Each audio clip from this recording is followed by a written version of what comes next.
سورۃ الفاتحہ۔ سورہ فاتحہ کا تعارف، مقام نزول۔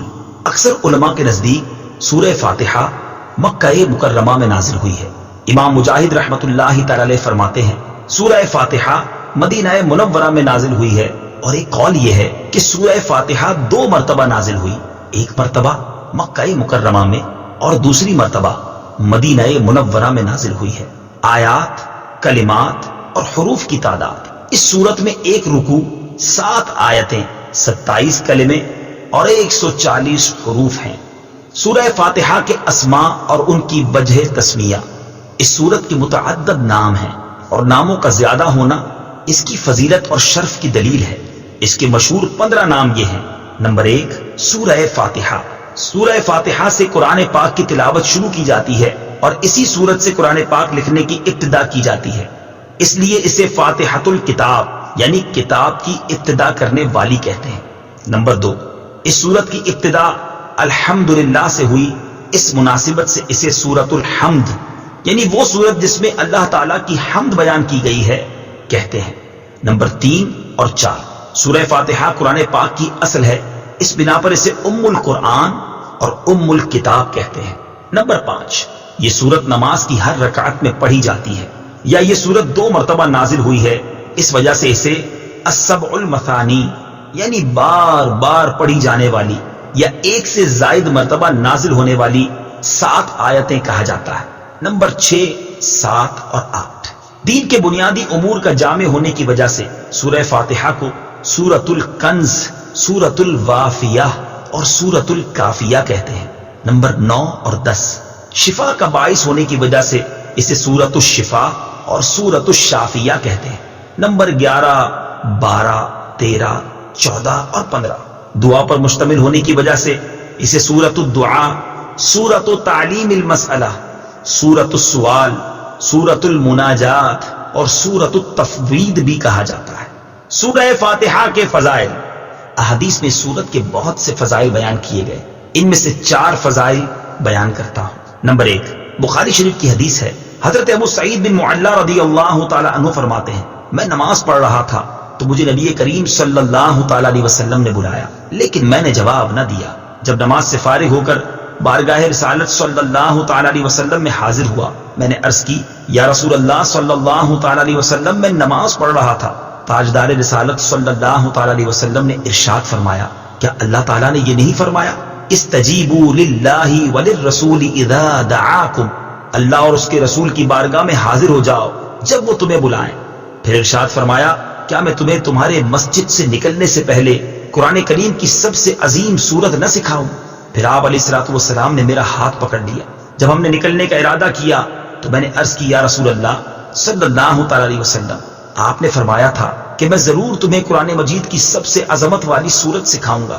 ارشاد فرمایا، وہ سورت الحمدللہ رب العالمین ہے، یہی 7 مثانی اور قرآن عظیم ہے جو مجھے عطا فرمائی گئی۔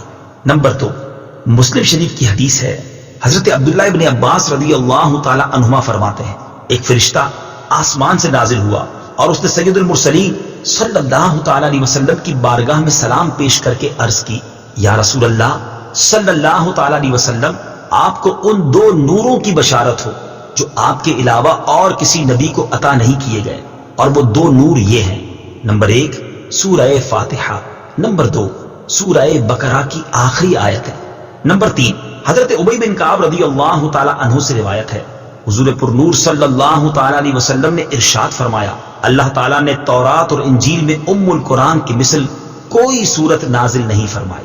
نمبر 4، حضرت عبد الملک بن عمیر رضی اللہ تعالی عنہ سے روایت ہے، نبی کریم صلی اللہ تعالی علیہ وسلم نے ارشاد فرمایا، سورہ فاتحہ ہر مرض کے لیے شفا ہے۔ سورہ فاتحہ کے مضامین۔ اس سورت میں یہ مضامین بیان کیے گئے ہیں۔ نمبر 1، اس سورت میں اللہ تعالیٰ کی حمد و ثنا کا بیان ہے۔ نمبر 2، اللہ تعالیٰ کے رب ہونے، اس کے رحمان اور رحیم ہونے، نیز مخلوق کے مرنے کے بعد دوبارہ زندہ کیے جانے اور قیامت کے دن ان کے اعمال کی جزا ملنے کا ذکر ہے۔ نمبر 3، صرف اللہ تعالیٰ کی عبادت کا مستحق ہونے اور اس کے حقیقی مددگار ہونے کا تذکرہ ہے۔ نمبر 4، دعا کے آداب کا بیان اور اللہ تعالیٰ سے دین حق اور صراط مستقیم کی طرف ہدایت ملنے نیک لوگوں کے حال سے موافقت اور گمراہوں سے اجتناب کی دعا مانگنے کی تعلیم ہے۔ یہ چند وہ چیزیں بیان کی گئی ہیں جن کا سورہ فاتحہ میں تفصیلی ذکر ہے۔ البتہ اجمالی طور پر اس سورت میں بے شمار چیزوں کا بیان ہے۔ امیر المومنین حضرت علی المرتضیٰ کرم اللہ تعالی وجہہ الکریم فرماتے ہیں، اگر میں چاہوں تو سورہ فاتحہ کی تفسیر سے 70 اونٹ بھروا دوں۔ اعلیٰ حضرت امام احمد رضا خان علیہ رحمت الرحمان حضرت علی المرتضیٰ کرم اللہ تعالی وجہ الکریم کا یہ قول نقل کرنے کے بعد فرماتے ہیں، ایک اونٹ کئے یعنی کتنے ہی من کا بوجھ اٹھاتا ہے، اور ہر من میں کئے یعنی کتنے ہزار اجزاء ہوتے ہیں، ان کا حساب لگایا جائے تو یہ حساب سے تقریباً 25 لاکھ جز بنتے ہیں۔ یہ فقط سورہ فاتحہ کی تفسیر ہے۔ سورہ فاتحہ سے متعلق شرعی مسائل۔ نمبر 1، نماز میں سورہ فاتحہ پڑھنا واجب ہے۔ امام اور تنہا نماز پڑھنے والا اپنی زبان سے سورہ فاتحہ پڑھے گا، جبکہ مقتدی امام کے پیچھے خاموش رہے گا، اور جہری نماز میں اس کی قراءت بھی سنے گا، اور اس کا یہی عمل پڑھنے کے حکم میں ہے۔ اللہ تعالیٰ نے قرآن پاک میں تلاوت کے وقت مقتدی کو خاموش رہنے اور قراءت سننے کا حکم دیتے ہوئے ارشاد فرمایا، وَإِذَا قُرِئَ الْقُرْآنُ فَاسْتَمِعُوا لَهُ وَأَنصِتُوا لَعَلَّكُمْ تُرْحَمُونَ۔ ترجمہ، اور جب قرآن پڑھا جائے تو اسے غور سے سنو اور خاموش رہو تاکہ تم پر رحم کیا جائے۔ اور حضرت ابو موسیٰ اشعری رضی اللہ تعالی عنہ سے روایت ہے، حضور اقدس صلی اللہ تعالی علیہ وسلم نے ارشاد فرمایا، جب امام قراءت کرے تو تم خاموش رہو۔ ابن ماجہ کی ایک اور حدیث ہے، حضرت جابر بن عبداللہ رضی اللہ تعالی عنہ سے روایت ہے، نبی کریم صلی اللہ تعالی علیہ وسلم نے ارشاد فرمایا، جس شخص کا کوئی امام ہو تو امام کا پڑھنا ہی مقتدی کا پڑھنا ہے۔ ان کے علاوہ اور بہت سی احادیث میں امام کے پیچھے مقتدی کے خاموش رہنے کے بارے میں بیان کیا گیا ہے۔ امام اعظم کا مناظرہ۔ امام فخر الدین رازی رحمت اللہ تعالی علیہ فرماتے ہیں، مدینہ منورہ کے چند علماء امام ابو حنیفہ رضی اللہ تعالیٰ عنہ کے پاس اس غرض سے آئے کہ وہ امام کے پیچھے مقتدی کی قراءت کرنے کے معاملے میں ان سے مناظرہ کریں۔ امام ابو حنیفہ رضی اللہ تعالیٰ عنہ نے ان سے فرمایا، سب سے مناظرہ کرنا میرے لیے ممکن نہیں، آپ ایسا کریں کہ مناظرے کا معاملہ اس کے سپرد کر دیں جو آپ سب سے زیادہ علم والا ہے، تاکہ میں اس کے ساتھ مناظرہ کروں۔ انہوں نے ایک عالم کی طرف اشارہ کیا تو امام ابو حنیفہ رضی اللہ تعالیٰ عنہ نے فرمایا، کیا یہ تم سب سے زیادہ علم والا ہے؟ انہوں نے جواب دیا، ہاں۔ امام ابو حنیفہ رضی اللہ تعالیٰ عنہ نے فرمایا، کیا میرا اس کے ساتھ مناظرہ کرنا تم سب کے ساتھ مناظرہ کرنے کی طرح ہے؟ انہوں نے کہا، ہاں۔ امام ابو حنیفہ رضی اللہ تعالیٰ عنہ نے فرمایا، اس کے خلاف جو دلیل قائم ہوگی وہ گویا کہ تمہارے خلاف قائم ہوگی؟ انہوں نے جواب دیا، ہاں۔ امام ابو حنیفہ رضی اللہ تعالیٰ عنہ نے فرمایا، اگر میں اس کے ساتھ مناظرہ کروں اور دلیل میں اس پر غالب آ جاؤں تو وہ دلیل تم پر بھی لازم ہوگی؟ انہوں نے کہا، ہاں۔ امام ابو حنیفہ رضی اللہ تعالیٰ عنہ نے دریافت کیا، وہ دلیل تم پر کیسے لازم ہوگی؟ انہوں نے جواب دیا، اس لیے کہ ہم اسے اپنا امام بنانے پر راضی ہیں تو اس کی بات ہماری بات ہوگی۔ امام ابو حنیفہ رضی اللہ تعالی عنہ نے فرمایا، ہم بھی تو یہی کہتے ہیں کہ جب ہم نے ایک شخص کو نماز میں اپنا امام مان لیا تو اس کا قراءت کرنا ہمارا قراءت کرنا ہے اور وہ ہماری طرف سے نائب ہے۔ امام ابو حنیفہ رضی اللہ تعالی عنہ کی یہ بات سن کر سب نے اقرار کر لیا کہ امام کے پیچھے مقتدی قراءت نہیں کرے گا۔ نمبر 2، نماز جنازہ میں خاص دعا یاد نہ ہو تو دعا کی نیت سے سورہ فاتحہ پڑھنا جائز ہے، جبکہ قراءت کی نیت سے پڑھنا جائز نہیں۔ بسم اللہ الرحمن الرحیم۔ ترجمہ، اللہ کے نام سے شروع جو نہایت مہربان رحمت والا ہے۔ بسم اللہ، اللہ کے نام سے شروع۔ تفسیر صراط الجنان میں اس کی تفسیر کچھ اس طرح ہے۔ علامہ احمد ساوی رحمت اللہ تعالی علیہ فرماتے ہیں، قرآن مجید کی ابتدا بسم اللہ سے اس لیے کی گئی تاکہ اللہ تعالیٰ کے بندے اس کی پیروی کرتے ہوئے ہر اچھے کام کی ابتدا بسم اللہ سے کریں، اور حدیث پاک میں بھی اچھے اور اہم کام کی ابتدا بسم اللہ سے کرنے کی ترغیب دی گئی ہے۔ چنانچہ حضرت ابو ہریرہ رضی اللہ تعالی عنہ سے روایت ہے، حضور پر نور صلی اللہ تعالی علیہ وسلم نے ارشاد فرمایا، جس اہم کام کی ابتدا بسم اللہ الرحمن الرحیم سے نہ کی گئی تو وہ ادھورا رہ جاتا ہے۔ لہٰذا تمام مسلمانوں کو چاہیے کہ وہ ہر نیک اور جائز کام کی ابتدا بسم اللہ الرحمن الرحیم سے کریں، اس کی بہت برکت ہے۔ الرحمن الرحیم، جو بہت مہربان رحمت والا ہے۔ امام فخر الدین رازی رحمت اللہ تعالی علیہ فرماتے ہیں، اللہ تعالیٰ نے اپنی ذات کو رحمان اور رحیم فرمایا تو یہ اس کی شان سے بعید ہے کہ وہ رحم نہ فرمائے۔ مروی ہے کہ ایک سائل نے بلند دروازے کے پاس کھڑے ہو کر کچھ مانگا تو اسے تھوڑا سا دے دیا گیا۔ دوسرے دن وہ ایک کلاڑا لے کر آیا اور دروازے کو توڑنا شروع کر دیا۔ اس سے کہا گیا کہ تو ایسا کیوں کر رہا ہے؟ اس نے جواب دیا، تو دروازے کو اپنی عطا کے لائق کر یا اپنی عطا کو دروازے کے لائق بنا۔ اے ہمارے اللہ عز و جل، رحمت کے سمندروں کو تیری رحمت سے وہ نسبت ہے جو ایک چھوٹے سے ذرے کو تیرے عرش سے نسبت ہے، اور تو نے اپنی کتاب کی ابتدا میں اپنے بندوں پر اپنی رحمت کی صفت بیان کی، اس لیے ہمیں اپنی رحمت اور فضل سے محروم نہ رکھنا۔ بسم اللہ سے متعلق چند شرعی مسائل۔ علماء کرام نے بسم اللہ سے متعلق بہت سے شرعی مسائل بیان کیے ہیں، ان میں سے چند بیان کرتا ہوں۔ نمبر 1، جو بسم اللہ ہر سورت کے شروع میں لکھی ہوئی ہے یہ پوری آیت ہے، اور جو سورہ نمل کی آیت نمبر 30 میں ہے وہ اس آیت کا ایک حصہ ہے۔ نمبر 2، بسم اللہ ہر سورت کے شروع کی آیت نہیں ہے بلکہ پورے قرآن کی ایک آیت ہے، جسے ہر سورت کے شروع میں لکھ دیا گیا تاکہ دو سورتوں کے درمیان فاصلہ ہو جائے۔ اسی لیے سورت کے اوپر امتیازی شان میں بسم اللہ لکھی جاتی ہے، آیات کی طرح ملا کر نہیں لکھتے، اور امام جہری نمازوں میں بسم اللہ آواز سے نہیں پڑھتا۔ نیز حضرت جبریل علیہ السلام جو پہلی وحی لائے اس میں بسم اللہ نہ تھی۔ نمبر 3، تراویح پڑھانے والے کو چاہیے کہ وہ کسی ایک سورت کے شروع میں بسم اللہ آواز سے پڑھے تاکہ ایک آیت رہ نہ جائے۔ نمبر 4، تلاوت شروع کرنے سے پہلے اعوذ باللہ من الشیطان الرجیم پڑھنا سنت ہے، لیکن اگر شاگرد استاد سے قرآن مجید پڑھ رہا ہو تو اس کے لیے سنت نہیں۔ نمبر 5، سورت کی ابتدا میں بسم اللہ پڑھنا سنت ہے ورنہ مستحب ہے۔ نمبر 6، اگر سورہ توبہ سے تلاوت شروع کی جائے تو اعوذ باللہ اور بسم اللہ دونوں کو پڑھا جائے، اور اگر تلاوت کے دوران سورہ توبہ آ جائے تو بسم اللہ پڑھنے کی حاجت نہیں۔ الحمد للہ رب العالمین۔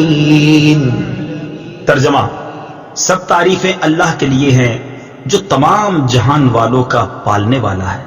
الحمدللہ، سب تعریفیں اللہ کے لیے ہیں۔ تفسیر صراط الجنان میں اس کی تفسیر کچھ اس طرح ہے، یعنی ہر طرح کی حمد اور تعریف کا مستحق اللہ تعالیٰ ہے، کیونکہ اللہ تعالیٰ کمال کی تمام صفات کا جامع ہے۔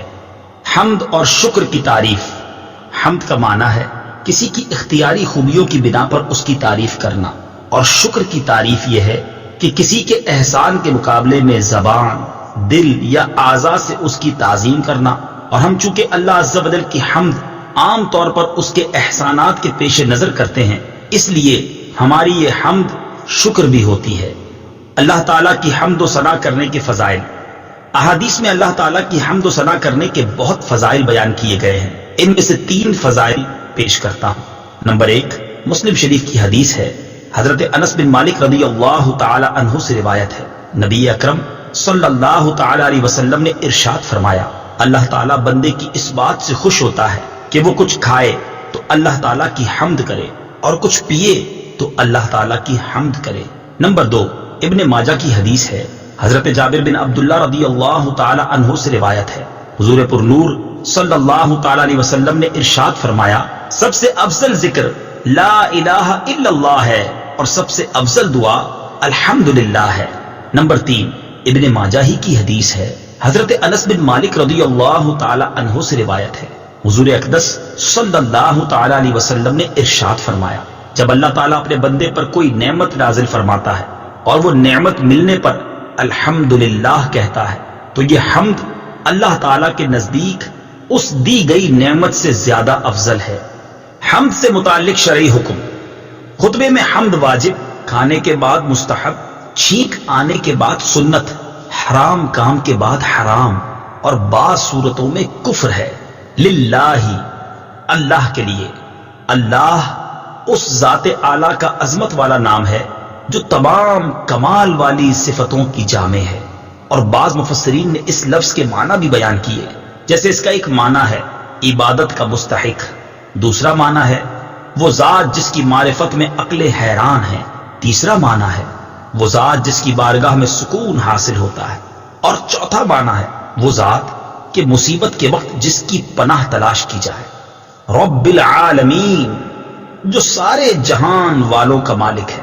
تفسیر صراط الجنان میں اس کی تفسیر کچھ اس طرح ہے، لفظ رب کے کئی معنی ہیں، جیسے سید، مالک، معبود، ثابت، مصلح اور بتدریج مرتبہ کمال تک پہنچانے والا، اور اللہ تعالیٰ کے علاوہ ہر موجود چیز کو عالم کہتے ہیں، اور اس میں تمام مخلوقات داخل ہیں۔ الرحمن الرحیم، ترجمہ، بہت مہربان، رحمت والا۔ الرحمن، بہت مہربان۔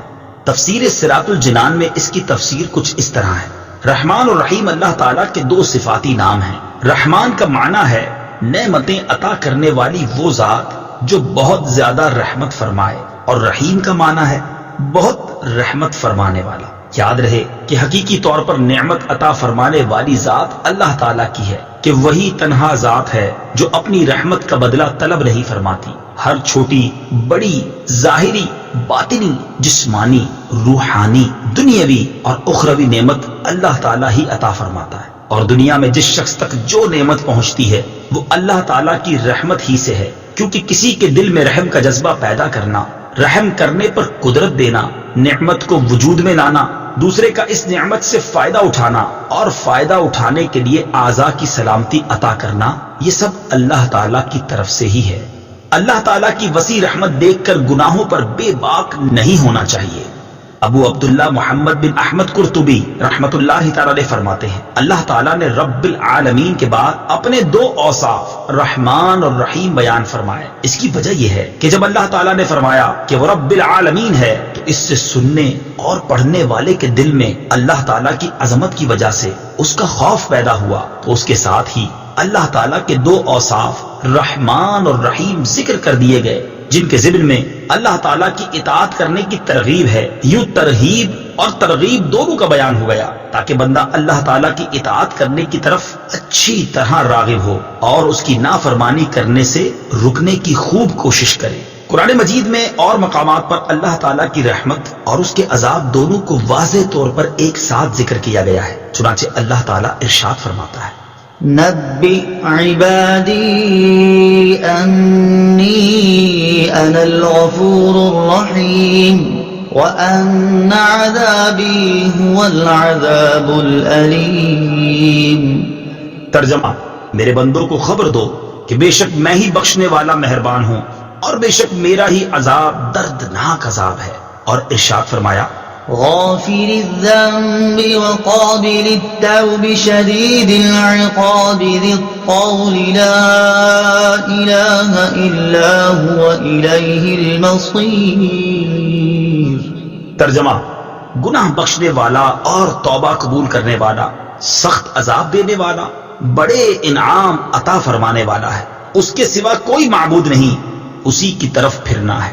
نیز حضرت ابو ہریرہ رضی اللہ تعالی عنہ سے روایت ہے، رسول اللہ صلی اللہ تعالی علیہ وسلم نے ارشاد فرمایا، اگر مومن جان لیتا کہ اللہ تعالیٰ کے پاس کتنا عذاب ہے تو کوئی بھی اس کی جنت کی امید نہ رکھتا، اور اگر کافر جان لیتا کہ اللہ تعالیٰ کے پاس کتنی رحمت ہے تو اس کی جنت سے کوئی نا امید نہ ہوتا۔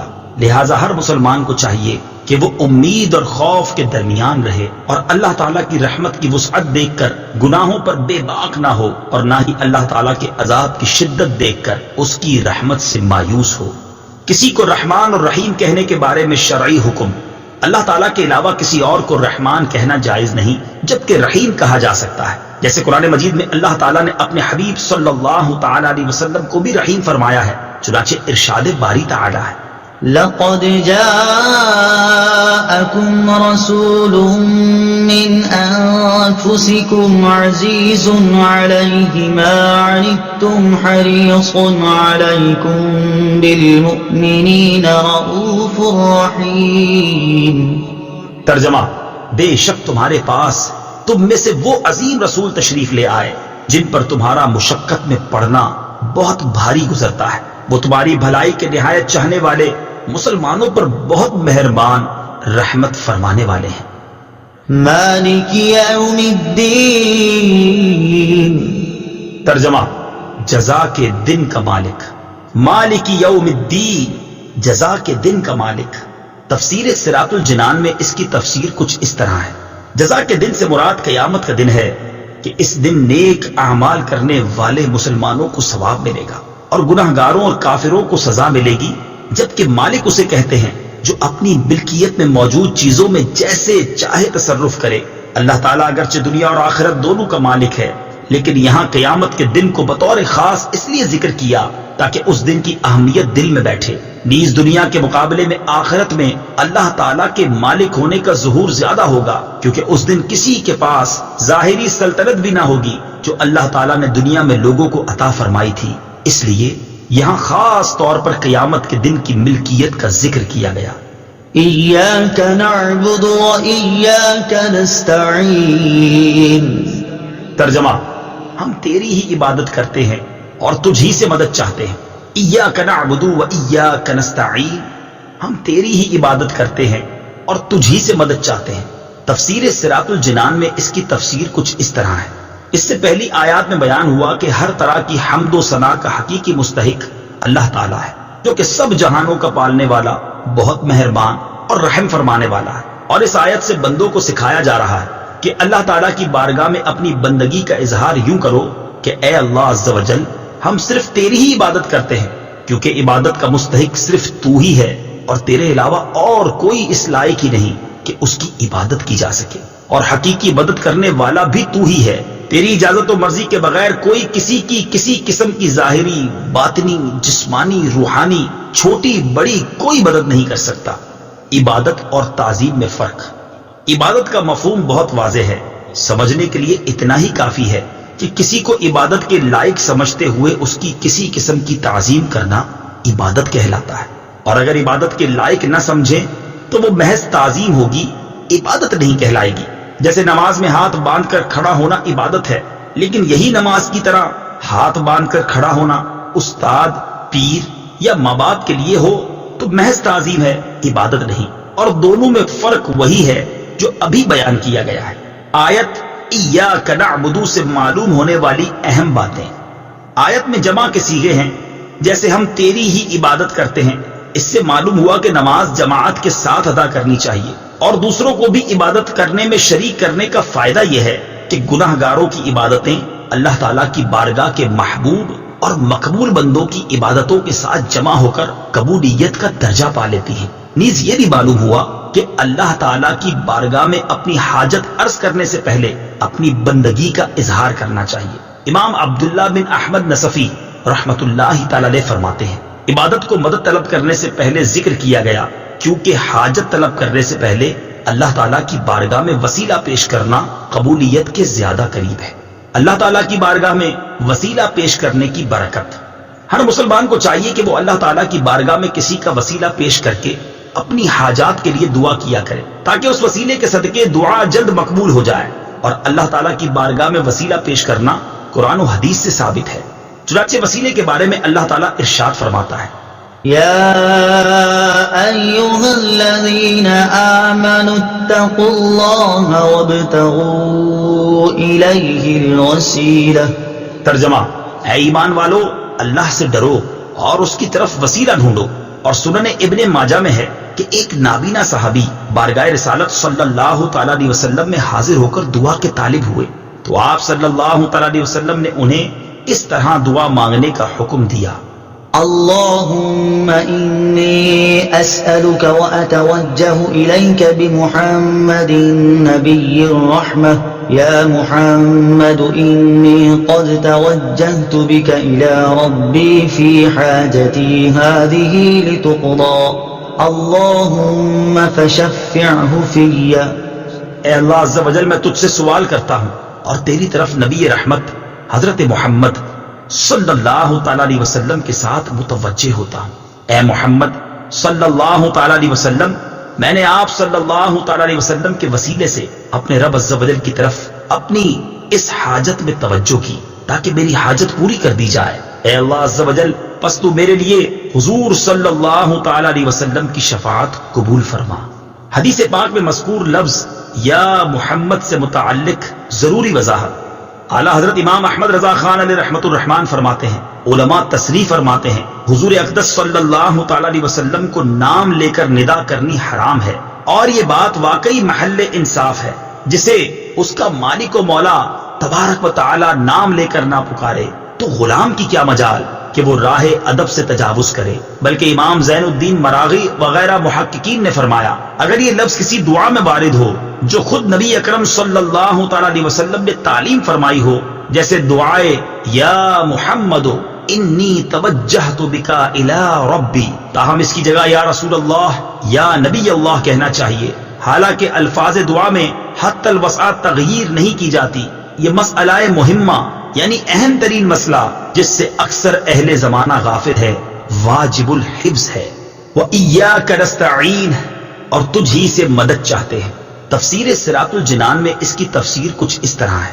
اس آیت میں بیان کیا گیا کہ مدد طلب کرنا خواہ واسطے کے ساتھ ہو یا واسطے کے بغیر ہو، ہر طرح سے اللہ تعالیٰ کے ساتھ خاص ہے، اور اللہ تعالیٰ کی ذات ہی ایسی ہے جس سے حقیقی طور پر مدد طلب کی جائے۔ اعلیٰ حضرت امام احمد رضا خان علیہ رحمت الرحمان فرماتے ہیں حقیقی مدد طلب کرنے سے مراد یہ ہے کہ جس سے مدد طلب کی جائے اسے بالذات قادر، مستقل مالک اور غنی بے نیاز جانا جائے کہ وہ اللہ تعالیٰ کی عطا کے بغیر خود اپنی ذات سے اس کام یعنی مدد کرنے کی قدرت رکھتا ہے۔ اللہ تعالیٰ کے علاوہ کسی اور کے بارے میں یہ عقیدہ رکھنا ہر مسلمان کے نزدیک شرک ہے، اور کوئی مسلمان اللہ تعالیٰ کے علاوہ کسی اور کے بارے میں ایسا عقیدہ نہیں رکھتا، اور اللہ تعالیٰ کے مقبول بندوں کے بارے میں مسلمان یہ عقیدہ رکھتا ہے کہ وہ اللہ تعالیٰ کی بارگاہ تک پہنچنے کے لیے واسطہ اور حاجات پوری ہونے کا وسیلہ اور ذریعہ ہیں۔ تو جس طرح حقیقی وجود کہ کسی کے پیدا کیے بغیر خود اپنی ذات سے موجود ہونا اللہ تعالیٰ کے ساتھ خاص ہے،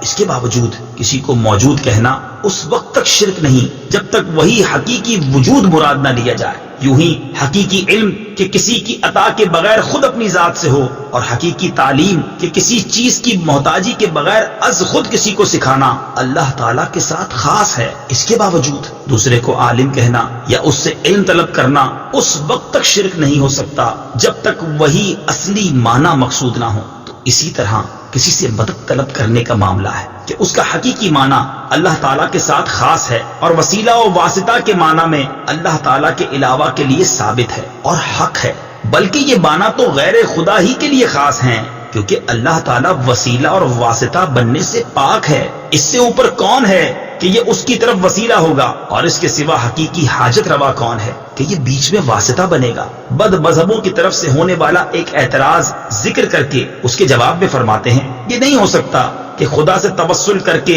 اسے کسی کے یہاں وسیلہ و ذریعہ بنایا جائے۔ اس وسیلہ بننے کو ہم اولیاء کرام سے مانگتے ہیں کہ وہ دربار الہی میں ہمارا وسیلہ، ذریعہ اور قضاء حاجات کا واسطہ ہو جائیں۔ اس بے وقوفی کے سوال کا جواب اللہ تعالیٰ نے اس آیت کریمہ میں دیا ہے۔ وَلَوْ أَنَّهُمْ إِذْ ظَلَمُوا أَنفُسَهُمْ جَاءُوكَ فَاسْتَغْفَرُوا اللَّهَ واستغفر لهم الرسول لوجدوا الله توابا رحيما۔ ترجمہ، اور جب وہ اپنی جانوں پر ظلم یعنی گناہ کر کے تیرے پاس حاضر ہوں اور اللہ سے معافی چاہیں اور معافی مانگیں ان کے لیے رسول، تو بے شک اللہ کو توبہ قبول کرنے والا مہربان پائیں گے۔ کیا اللہ تعالیٰ اپنے آپ نہیں بخش سکتا تھا؟ پھر کیوں یہ فرمایا کہ اے نبی تیرے پاس حاضر ہوں اور تو اللہ سے ان کی بخشش چاہے تو یہ دولت و نعمت پائیں؟ یہی ہمارا مطلب ہے جو قرآن کی آیت صاف فرما رہی ہے۔ زیر تفسیر آیت کریمہ کے بارے میں مزید تفصیل جاننے کے لیے فتاوی رضویہ کی 21ویں جلد میں موجود اعلیٰ حضرت امام احمد رضا خان علیہ رحمت الرحمان کا رسالہ برکات الامداد لأہل الاستمداد یعنی مدد طلب کرنے والوں کے لیے امداد کی برکتیں، اس کا مطالعہ فرمائیں۔ اللہ تعالیٰ کی عطا سے بندوں کا مدد کرنا اللہ تعالیٰ ہی کا مدد کرنا ہوتا ہے۔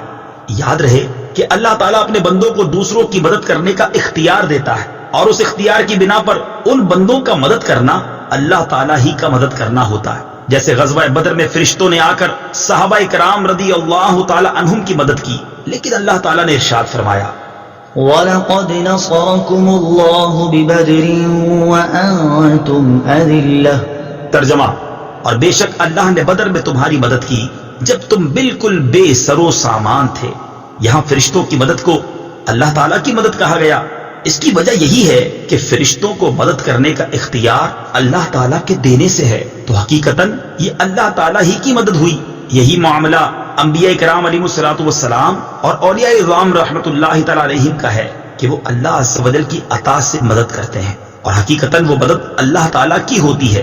جیسے حضرت سلیمان علیہ نبینا علیہ الصلوۃ والسلام نے اپنے وزیر حضرت آصف بن برخیہ رضی اللہ تعالیٰ عنہ سے تخت لانے کا فرمایا، اور انہوں نے پلک جھپکنے میں تخت حاضر کر دیا۔ اس پر انہوں نے فرمایا ھذا من فضل ربی، یہ میرے رب کے فضل سے ہے۔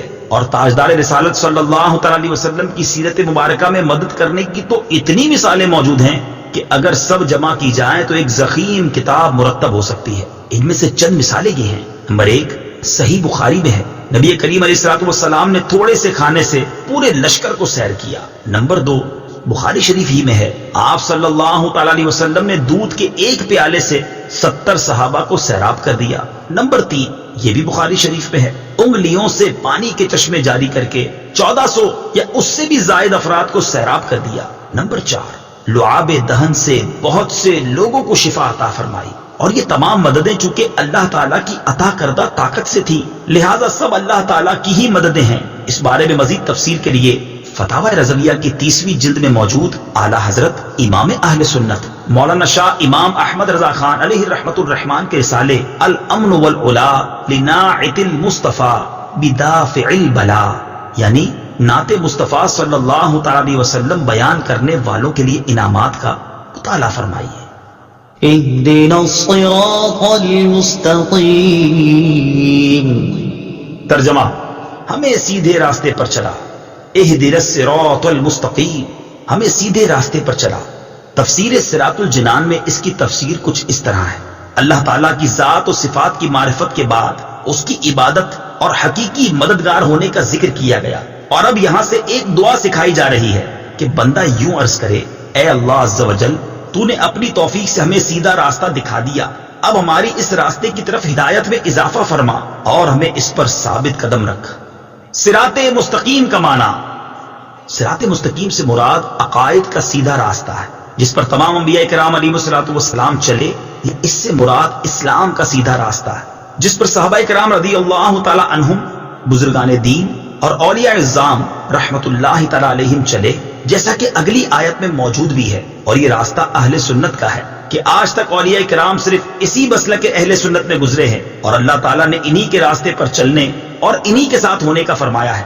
فرمان باری تعالیٰ ہے، يا أيها الذين آمنوا اتقوا الله وكونوا مع الصادقين۔ ترجمہ: اے ایمان والو، اللہ سے ڈرو اور سچوں کے ساتھ ہو جاؤ۔ ابن ماجہ کی حدیث ہے، حضرت انس رضی اللہ تعالیٰ عنہ سے روایت ہے، سید المرسلین صلی اللہ تعالیٰ علیہ وسلم نے ارشاد فرمایا، بے شک میری امت کبھی گمراہی پر جمع نہیں ہوگی، اور جب تم لوگوں میں اختلاف دیکھو تو تم پر لازم ہے کہ سواد اعظم یعنی مسلمانوں کے بڑے گروہ کے ساتھ ہو جاؤ۔ ترمذی شریف کی حدیث ہے، حضرت عبداللہ بن عمر رضی اللہ تعالیٰ عنہما سے روایت ہے، نبی اکرم صلی اللہ تعالیٰ علیہ وسلم نے ارشاد فرمایا، بنی اسرائیل 72 فرقوں میں تقسیم ہو گئے تھے، اور میری امت 73 فرقوں میں تقسیم ہو جائے گی، ان میں سے ایک کے علاوہ سب جہنم میں جائیں گے۔ صحابہ کرام نے عرض کی، یا رسول اللہ صلی اللہ تعالی علیہ وسلم، نجات پانے والا فرقہ کون سا ہے؟ ارشاد فرمایا، وہ اس طریقے پر ہوگا جس پر میں اور میرے صحابہ ہیں۔ ہدایت حاصل کرنے کے ذرائع، یاد رہے کہ اللہ تعالیٰ نے ہدایت حاصل کرنے کے بہت سے ذرائع عطا فرمائے ہیں، ان میں سے چند یہ ہیں۔ نمبر 1، انسان کی ظاہری باطنی صلاحیتیں جنہیں استعمال کر کے وہ ہدایت حاصل کر سکتا ہے۔ نمبر 2، آسمانوں زمینوں میں اللہ تعالیٰ کی قدرت و وحدانیت پر دلالت کرنے والی نشانیاں جن میں غور و فکر کر کے انسان ہدایت پا سکتا ہے۔ نمبر 3، اللہ تعالیٰ کی نازل کردہ کتابیں، ان میں سے تورات، انجیل اور زبور، قرآن پاک نازل ہونے سے پہلے لوگوں کے لیے ہدایت کا باعث تھی، اور اب قرآن مجید لوگوں کے لیے ہدایت حاصل کرنے کا ذریعہ ہے۔ نمبر 4، اللہ تعالیٰ کے بھیجے ہوئے خاص بندے انبیاء کرام اور مرسلین اعظام علیہم الصلاۃ والسلام یہ اپنی اپنی قوموں کے لیے ہدایت حاصل کرنے کا ذریعہ تھے، اور ہمارے نبی حضرت محمد مصطفیٰ صلی اللہ تعالی علیہ وسلم قیامت تک آنے والے تمام لوگوں کے لیے ہدایت کا ذریعہ ہے۔ آیت اہدنا الصراط المستقیم سے معلوم ہونے والے احکام۔ اس آیت سے 3 باتیں معلوم ہوئی۔ نمبر 1، ہر مسلمان کو اللہ تعالیٰ سے سیدھے راستے پر ثابت قدمی کی دعا مانگنی چاہیے، کیونکہ سیدھا راستہ منزل مقصود تک پہنچا دیتا ہے اور ٹیڑھا راستہ مقصود تک نہیں پہنچاتا۔ اللہ تعالیٰ ارشاد فرماتا ہے کہ عقل والے اس طرح دعا مانگتے ہیں، ربنا لا تزغ قلوبنا بعد إذ هديتنا وهب لنا من لدنك رحمة إنك أنت الوهاب۔ ترجمہ، اے ہمارے رب، تو نے ہمیں ہدایت عطا فرمائی ہے، اس کے بعد ہمارے دلوں کو ٹیڑھا نہ کر اور ہمیں اپنے پاس سے رحمت عطا فرما، بے شک تو بڑا عطا فرمانے والا ہے۔ ترمذی شریف کی حدیث ہے، حضرت انس رضی اللہ تعالی عنہ فرماتے ہیں، حضور پرنور صلی اللہ تعالی علیہ وسلم کثرت سے یہ دعا فرمایا کرتے تھے، یا مقلب القلوب ثبت قلبی علی دینک، اے دلوں کو پھیرنے والے میرے دل کو اپنے دین پر ثابت قدم رکھ۔ تو میں نے عرض کی، یا رسول اللہ صلی اللہ تعالی علیہ وسلم، ہم آپ پر اور جو کچھ آپ لائے ہیں اس پر ایمان رکھتے ہیں، تو کیا آپ کو ہمارے بارے میں کوئی خوف ہے؟ رسول پاک صلی اللہ تعالی علیہ وسلم نے ارشاد فرمایا، ہاں بے شک دل اللہ تعالیٰ کی شان کے لائق اس کی انگلیوں میں سے 2 انگلیوں کے درمیان ہیں، وہ جیسے چاہتا ہے انہیں پھیر دیتا ہے۔ نمبر 2، عبادت کرنے کے بعد بندے کو دعا میں مشغول ہونا چاہیے۔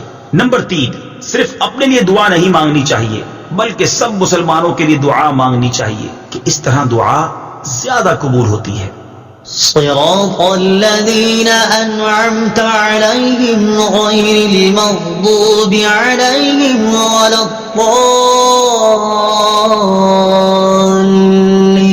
الضالين۔ ترجمہ، ان لوگوں کا راستہ جن پر تو نے احسان کیا، نہ کہ ان کا راستہ جن پر غضب ہوا اور نہ بہکے ہووں کا۔ صراط الذین انعمت علیہم، ان لوگوں کا راستہ جن پر تو نے احسان کیا۔ تفسیر صراط الجنان میں اس کی تفسیر کچھ اس طرح ہے، یہ جملہ اس سے پہلی آیت کی تفسیر ہے کہ صراط مستقیم سے مراد ان لوگوں کا راستہ ہے جن پر اللہ تعالیٰ نے احسان و انعام فرمایا، اور جن لوگوں پر اللہ تعالیٰ نے اپنا فضل و احسان فرمایا ہے ان کے بارے میں ارشاد فرماتا ہے، ومن يطع الله والرسول فأولئك مع الذين أنعم الله عليهم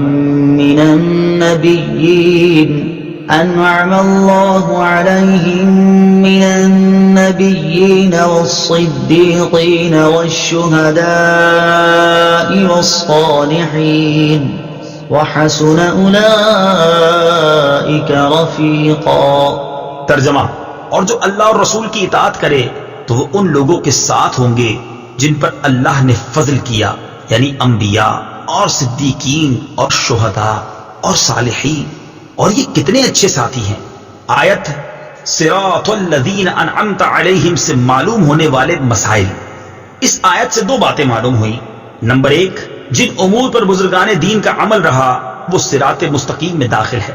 نمبر 2، امام فخر الدین رازی رحمت اللہ تعالی علیہ فرماتے ہیں، بعض مفسرین نے فرمایا کہ اہدنا الصراط المستقیم کے بعد صراط الذین انعمت علیہم کو ذکر کرنا اس بات کی دلیل ہے کہ مرید ہدایت اور مکاشفہ کے مقامات تک اسی صورت پہنچ سکتا ہے جب وہ کسی ایسے پیر کامل کی پیروی کرے جو درست راستے کی طرف اس کی رہنمائی کرے، غلطیوں اور گمراہیوں کی جگہوں سے اسے بچائے، کیونکہ اکثر لوگوں پر نقص غالب ہے اور ان کی عقل حق کو سمجھنے، صحیح اور غلط میں امتیاز کرنے سے قاصر ہیں۔ تو ایک ایسے کامل شخص کا ہونا ضروری ہے جس کی ناقص شخص پیروی کرے، یہاں تک کہ اس کامل شخص کی عقل کے نور سے اس ناقص شخص کی عقل بھی مضبوط ہو جائے، تو اس صورت میں وہ سعادتوں کے درجات اور کمالات کی بلندیوں تک پہنچ سکتا ہے۔ غیر المغضوب علیہم ولا الضالین، نہ کہ ان کا راستہ جن پر غضب ہوا اور نہ بہکے ہووں کا۔